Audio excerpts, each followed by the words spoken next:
its report published on June 15th, the House of Commons Privileges Committee in the UK found that former UK Prime Minister Boris Johnson deliberately misled the Parliament over the Partygate scandal.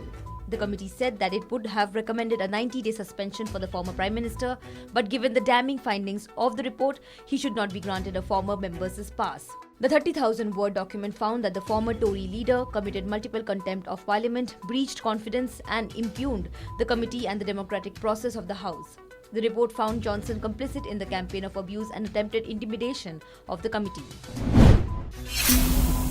Fighting rocked several cities in western Sudan as the country's almost 2-month-old war continues to intensify. A regional governor was even killed after publicly blaming the deaths of civilians on the country's paramilitary force. West Darfur State Governor Khamis Abbakar was killed on Wednesday, hours after he accused the RSF and allied militias of genocide. No details of his death were available.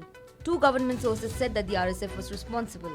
The conflict between the army and the paramilitary rapid support forces has caused a humanitarian crisis in Khartoum as well as major cities in the Kordofan and Darfur regions. Activists say 1,100 people have been killed since the conflict began in mid-April in the westernmost city of El Geneina, the capital of West Darfur. An Australian lawmaker alleged that she had been sexually assaulted in the parliament. The independent lawmaker, Senator Lidia Thorpe, detailed the allegations while stating that the building was not a safe place for women to work. In a tearful Senate address on Thursday, Lidia Thorpe said that she had been subjected to sexual comments, cornered in a stairwell, inappropriately touched, and propositioned by powerful men. Thorpe had on Wednesday accused a fellow senator of sexually assaulting her before being forced to withdraw the remark under the threat of parliamentary sanction. But on Thursday, Thorpe restated the core of her allegations against Conservative David Van, who has denied the claims. Germany's parliament has been reported to have approved an advance payment for the acquisition of Israel's sophisticated Arrow 3 air defense system in a deal worth almost 4 billion euros. The budget committee in the lower house of the German parliament gave the green light yesterday for an initial payment of 560 million euros. If the deal goes ahead as planned, the contract will be signed by the end of 2023 and Berlin expects the Arrow 3 system to be delivered in the final quarter of 2025.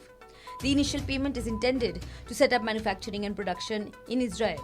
The announcement marks a major turnaround for Germany after years of underinvestment in its armed forces and comes amid Russia's war in Ukraine, which has exposed a shortage in Western nations of ground-based air defense systems to counter missile and drone attacks.